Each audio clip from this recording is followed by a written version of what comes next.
elevando-se às regiões celestiais. Smith Wigglesworth. Sempre que há uma revelação divina na história do mundo, Deus se manifestando por meio do Espírito. Aqueles que recebem são alvos de antagonismo e perseguição. Na antiga dispensação, bem como na nova, quando o Espírito de Deus se move com poder, logo se segue problemas e dificuldades. Por que é assim? Porque há muitas coisas contra a revelação de Deus e a operação do Espírito Santo. Primeiro, há a carne, o homem natural, pois a inclinação da carne é inimizade contra Deus. Romanos 8, verso 7. O simples fato de que os seres humanos, em geral, opõem-se à obra de Deus, proporciona a evidência que comprova a veracidade da afirmação bíblica.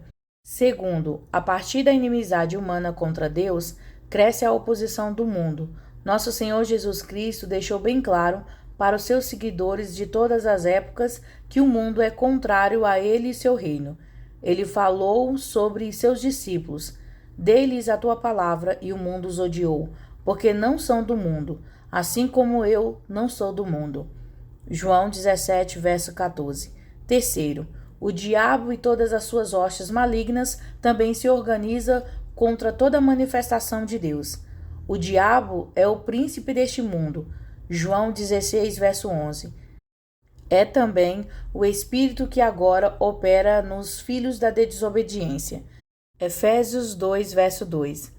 Tudo isso opõe-se a Deus e à sua obra, mas jamais pode derrotar seus propósitos. Até onde o olho humano pode enxergar, os defensores da causa divina muitas vezes são a minoria. No entanto, aos olhos daqueles que têm visão espiritual, mais são os que estão conosco do que os que estão com eles. 2 Reis 6, verso 16.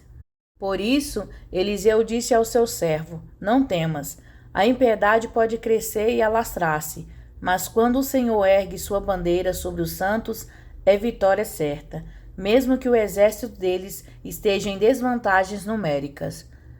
Subtítulo: Privilégio dos eleitos. O Espírito Santo quer que entendamos nossos privilégios. Eleitos segundo a presciência de Deus Pai, em santificação do Espírito. 1 Pedro 1, verso 2.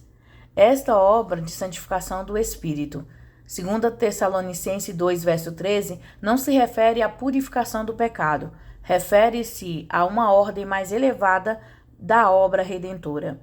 O sangue de Jesus é poderoso e suficiente para a purificação. No entanto, depois que o pecado é tirado, quando estamos limpos e sabemos que temos a palavra de Deus em nós, quando o poder do Espírito começa a elevar-nos a um nível de vitória sobre o mal, então vem a revelação por meio do Espírito. Esta nos eleva a um plano mais alto e revela a plenitude da vida de Cristo dentro de nós, de tal forma que somos levados adiante até sermos cheios de toda a plenitude de Deus. Efésios 3, verso 19. Isto é santificação do Espírito.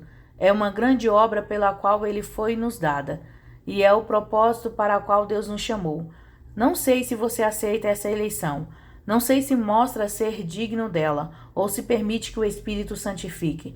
Mas se você se submete-se a Deus e permite que o seu Espírito revele ao seu Espírito a vontade divina, conforme revelada na palavra, certamente ele fará tudo muito mais abundante, além daquilo que pedimos ou pensamos.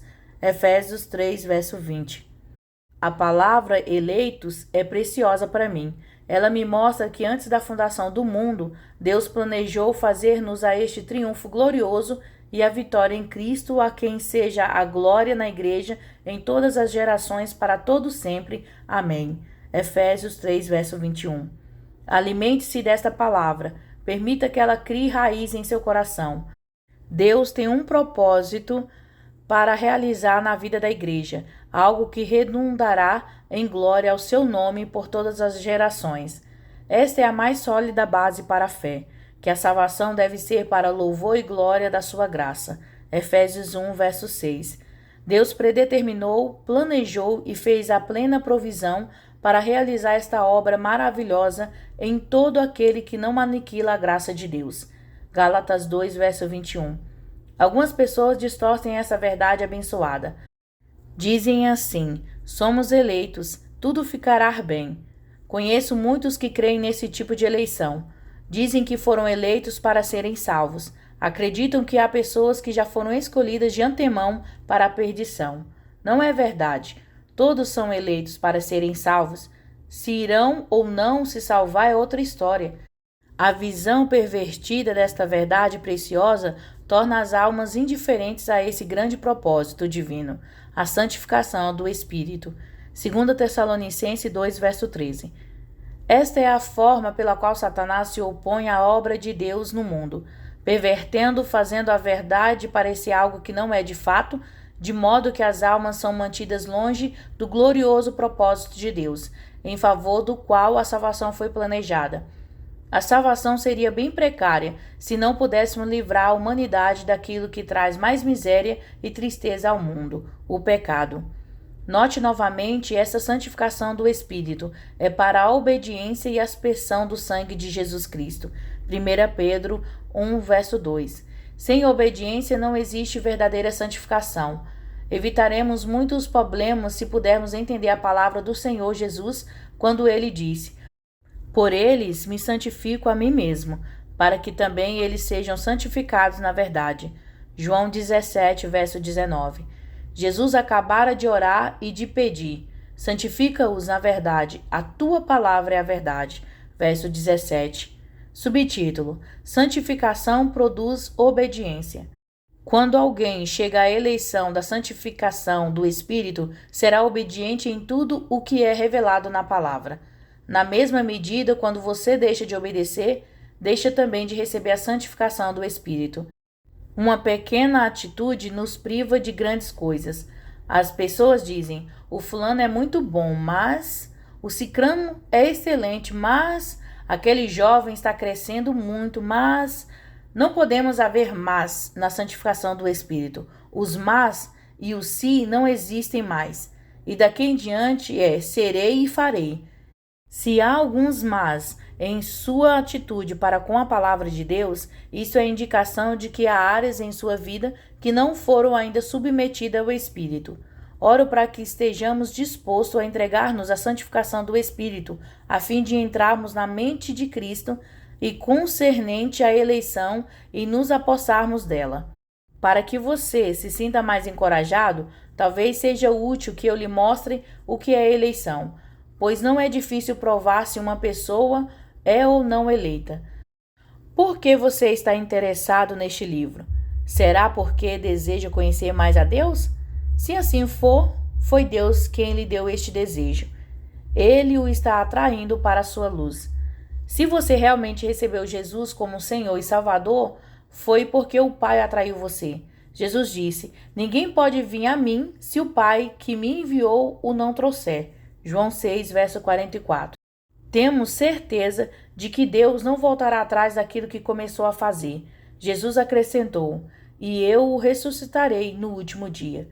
Em Filipenses 1, verso 6, o apóstolo Paulo disse: tendo por certo isto mesmo, que aquele que em vós começou a boa obra, a aperfeiçoará até o dia de Jesus Cristo. Quando penso em minha vida, lembro que quando eu era criança o Espírito agia em mim de uma forma estranha. Aos 8 anos tive uma experiência de conversão. Às 9 senti o Espírito vir sobre mim e falei em línguas. Você pode pensar: quando eu vivia no pecado sentia-me perturbado. Graças a Deus por isso, porque era o Espírito quem o incomodava. É maravilhoso sabermos que temos um Deus de amor, misericórdia e graça que não tem prazer na morte do pecador. Ele tornou possível a todos os homens serem salvos, entregando o seu Filho amado para morrer pelos nossos pecados e os pecados do mundo. E é verdade que Jesus tomou sobre si os nossos pecados, que ele pagou o preço pelo resgate de todo o mundo, que entregou a si mesmo como propiciação por muitos. Você pergunta: por quem? Quem quiser, tome de graça da água da vida. Apocalipse 22, verso 17. E quanto aos outros? Estão recusando a oferta do sangue de Jesus e não permitam que ele, Cristo, reine sobre eles. É isto. Quem quiser, de um lado, e quem não quiser, do outro. Sabemos que há pessoas que não querem. O que acontece com eles? O Deus deste século cegou os entendimentos dos incrédulos para que não lhes resplandeça a luz do evangelho da glória de Cristo, que é a imagem de Deus. 2 Coríntios 4, verso 4.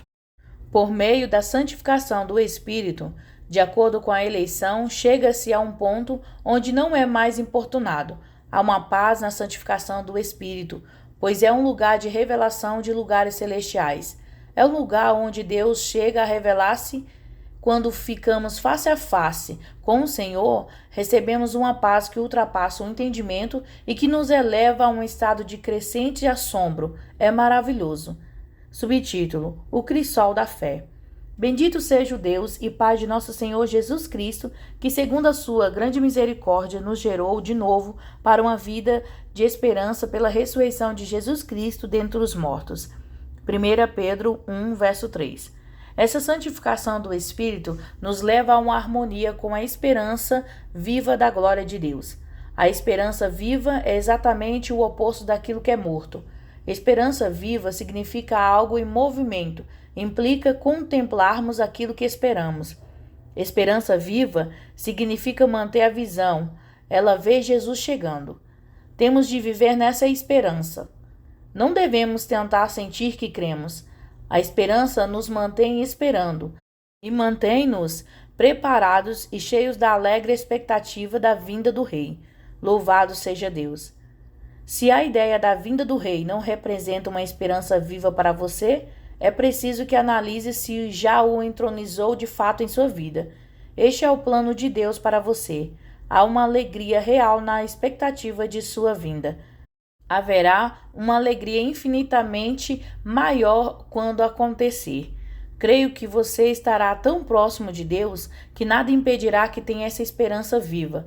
Se você tem algum amor pelas coisas do mundo, a esperança não pode ser viva.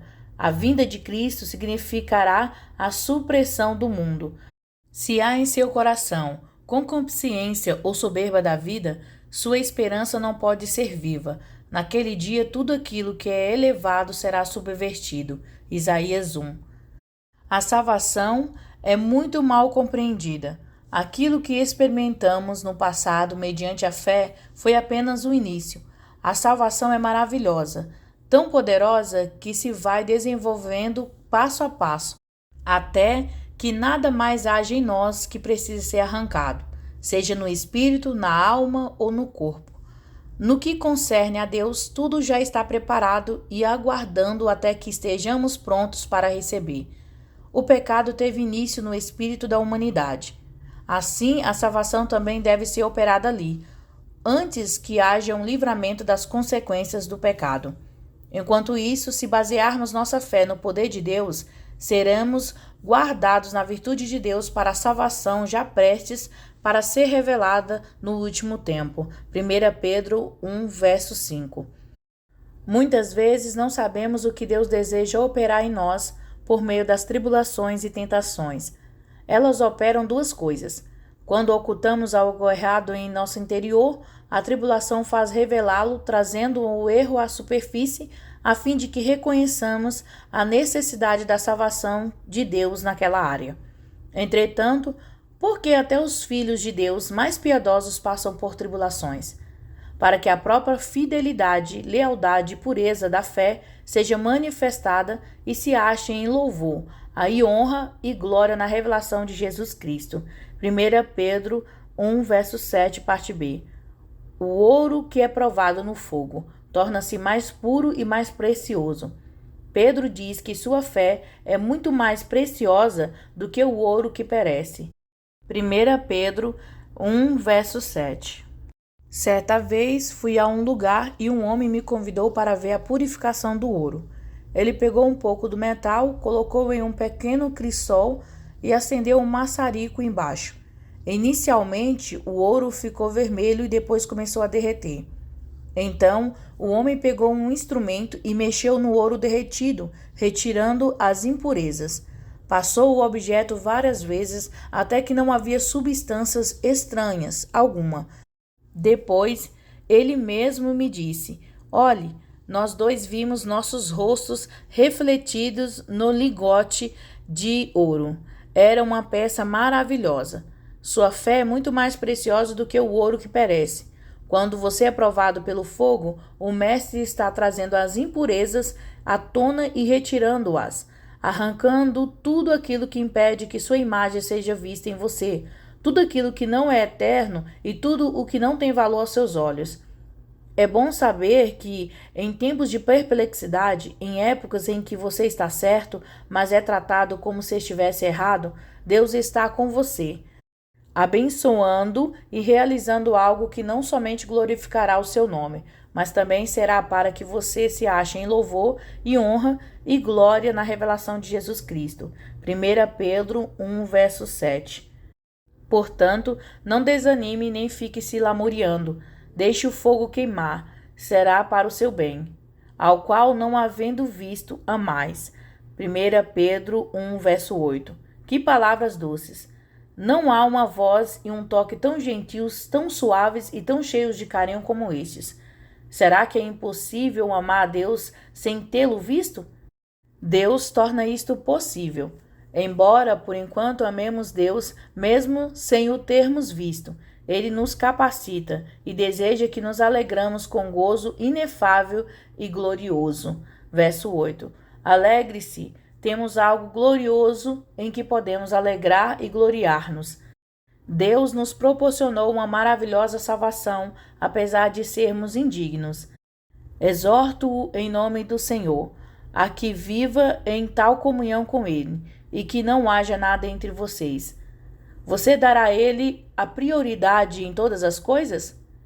Ele ocupará seu lugar legítimo, decidindo o caminho em que você andará e o que fará? Quando damos a Deus o direito de decidir por nós, quando a única coisa que desejamos é fazer a sua vontade, quando Ele é o Senhor soberano da nossa vida, então temos uma amostra de como será o céu e a eternidade. O Senhor nos concede a graça de deixarmos tudo e dizermos: Eu te seguirei, Senhor Jesus.